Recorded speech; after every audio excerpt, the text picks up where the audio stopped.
शिवसेनेचा बालेकिल्ला राहिलेला तुम्ही आढावा बैठक घेतली. सांगितलं ही गोष्ट काय आढावा बैठक शांत करा रे.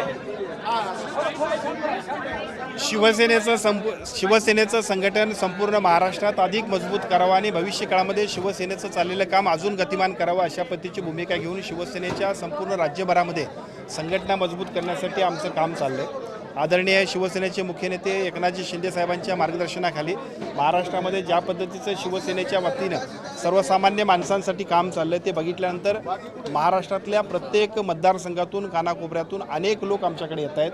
इनकमिंग होतं आहे. अतिशय चांगली राजकारणातली दिग्गज माणसं शिवसेनेबरोबर जोडली जातात.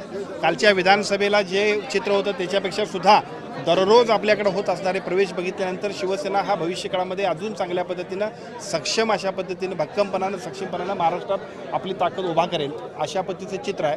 त्याच पार्श्वभूमीवरती बीड जिल्ह्यामध्ये सुद्धा शिवसेनेचं संघटन मजबूत करणं, शिवसेनेला लोकांच्या सर्वसामान्यांच्या पर्यंत शिवसेनेचं संपूर्ण काम पोहोचवणं यासाठी संघटनेची बैठक आज पार पडली. या बैठकीमध्ये बीड जिल्हा शिवसेनामय करण्याचा निर्धार आम्ही केला. सर, शिवसेनेचा बालेकिल्ला म्हणून बीड जिल्ह्याची ओळख होती, परंतु त्याच जिल्ह्यामध्ये सध्या भाजप आणि राष्ट्रवादीचं वर्चस्व आहे. त्यामुळे आपलं शिवसेनेचं प्रस्ताव वाढवण्यासाठी तुम्ही काय करताय, काय उपदेश तुम्ही या ठिकाणी? मी आपल्याला सांगतो, राजकारणामध्ये चढउतार होत असतात. एके वेळेला शिवसेनेचा बालेकिल्ला असणारा बीड, परंतु राजकीय परिस्थितीमध्ये शीट शेअरिंगमध्ये त्या राजकारणातल्या संदर्भांमध्ये सुद्धा कुठेतरी कमी जास्त होण्यामध्ये शिवसेनेचं थोडंसं प्राबल्य इथं कमी झालं ही वस्तुस्थिती आहे. परंतु ज्या पद्धतीनं शिवसेनेचा झंझावात आदरणीय एकनाथजी शिंदे साहेबांच्या आशीर्वादाखाली मार्गदर्शनाखाली महाराष्ट्रात सुरू आहे आणि त्याचाच एक प्रत्यंतर बीड जिल्ह्यामध्ये सुद्धा येतं. त्याचा परिणाम भविष्यकाळातल्या शिवसेनेच्या बीड जिल्ह्यातलं संघटन अजूनही सक्षमपणानं उभा राहण्यामध्ये होणार आहे. आता एक शेवटचा प्रश्न, बारामतीची निवडणूक आहे ती बिनविरोध व्हावी असं सगळ्यांनी म्हणणं आहे. मुख्यमंत्र्यांनी देखील काँग्रेसच्या नेत्यांसोबत संवाद साधलेला आहे. तुम्ही नेते आहात, त्याच्यामुळे तुम्हाला प्रश्न आहे. ज्या पद्धतीची घटना घडली ती घटनाच महाराष्ट्राला अजूनही त्यातनं आपण सावरलेलो नाही.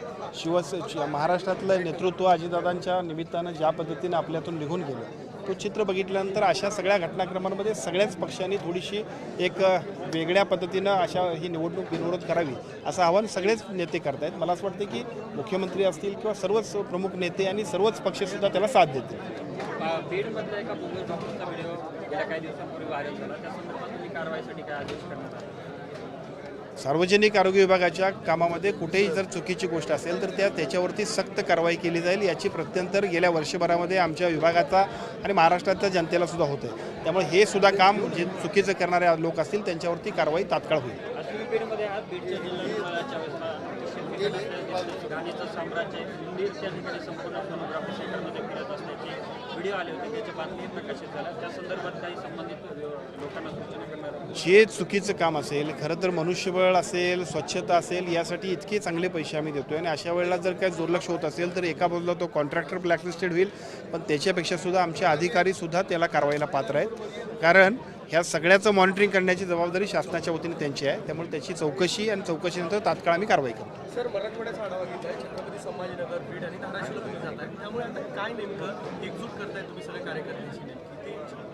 शिवसेनेचं संघटन मजबूत करणं आणि त्या माध्यमातून सगळ्या प्रत्येक मतदारसंघामध्ये आपल्या मतदारसंघामध्ये शिवसेनेची बांधणी मजबूत करण्यासाठी आदरणीय एकनाथजी शिंदे साहेबांच्या सूचना आणि मार्गदर्शनाने आम्ही काम करतोय. मराठवाडा असेल, पश्चिम महाराष्ट्र असेल, उत्तर महाराष्ट्र असेल, कोकण असेल, सगळीकडेच या सगळ्याचा आणि विशेषतः मुंबई शहरामध्ये किंवा मुंबई सबअर्बनमध्ये असेल शिवसेनेचं संघटन मजबूत करण्याचं काम पक्षपातीवरती चाललं आहे. त्यातलाच हा भाग आहे आणि हे काम निरंतर चालणार. आज निवडणूक कुठलीच नाही, परंतु निवडणुकीच्या निमित्तानं जागा होणं, पण त्याच्यापेक्षा सुद्धा शिवसेनेचं संघटन सामान्य माणसापर्यंत प्रत्येक घराघरात पोहोचवणं हे आमचं उद्दिष्ट आहे, ते आम्ही करतोय.